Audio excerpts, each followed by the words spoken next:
Hi, my name is Mark Potter with SIT Performance, and today we're going to talk about, I'm going to answer a few questions that I received off of Facebook and through emails. What has caused, or what do I feel like has helped our receivers and defensive backs throughout the years become so successful?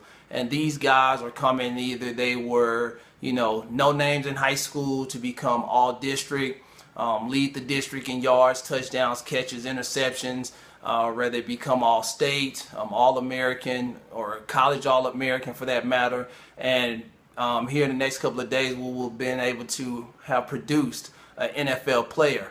What has caused us to be so successful is our philosophy, our simple, clean-cut, sports position-specific training.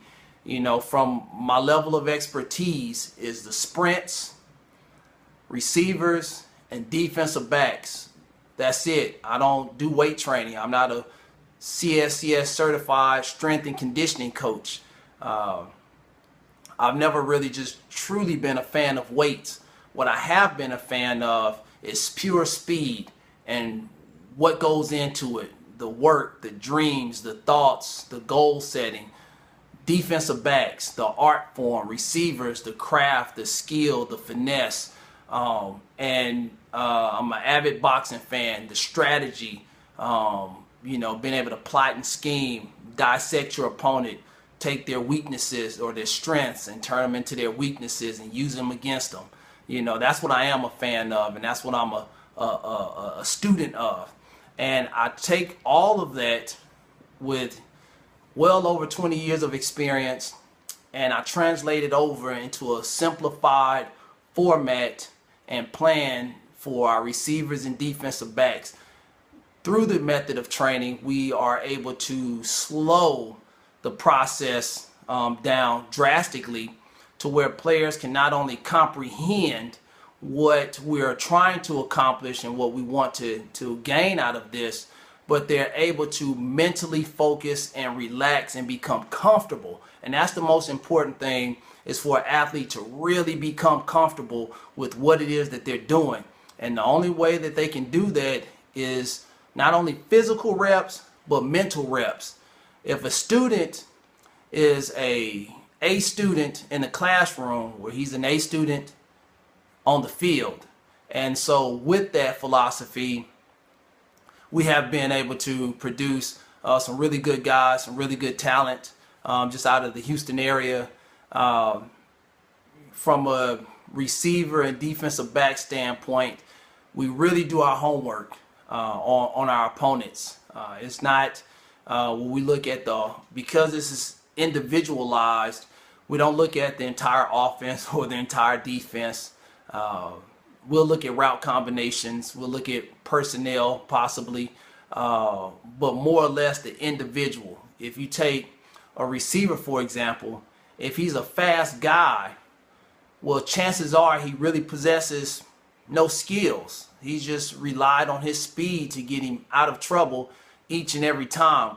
Well, how can we neutralize his speed? Do we really get aggressive with him at the line of scrimmage? Do we really power ball him and muscle him there? There's other little techniques that we use once he's off the line of scrimmage that we use to nullify his speed. And by nullifying what he does best, he becomes frustrated. And when an athlete shows signs of frustration, they're easily able to take out of their game mentally. And so from a defensive back standpoint, there are 4 areas that we know we must master. That's the release, that's the climb, that's the point of attack, and the breaking point. We know that if we can execute those 4 movements, then we can pretty much neutralize a receiver. Now, you're not going to always execute all 4 of them, depending on your athlete, depending on the receiver, your opponent. You have to figure out from his style, from his body, from his style of play, what do you feel like you can execute? What do you feel like you can take away? Is it the release? Is it the climb? Is it the breaking point? Is it the point of attack?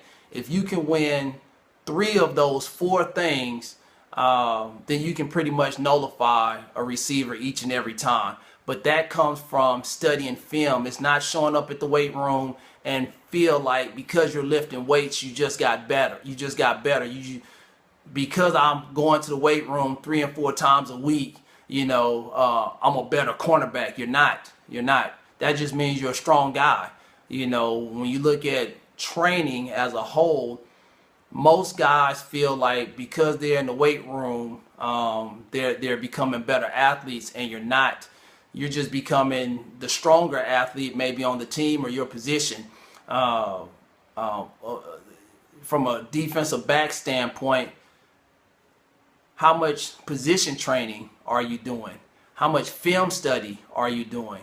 How much mental reps are you taking to contribute to you actually being the best at your position, the best athlete at your position? If you look at the NFL, it doesn't really matter how many reps. I mean, you don't have to rep 225 20,000 times like a defensive lineman. But what you better have is speed, agility, and position training and technique. You better be real savvy at your position and understand the game and how to play and neutralize your opponents, study, analyzing, researching, and being able to go out there and take advantage of your opponents. And here at SIT Performance with our athletes, our football players, that's what we have been fortunate enough to be able to do over the last several years. And with that, we are able to say that we have produced high school All-Americans, college All-Americans, and in the next couple of weeks, an NFL draft pick.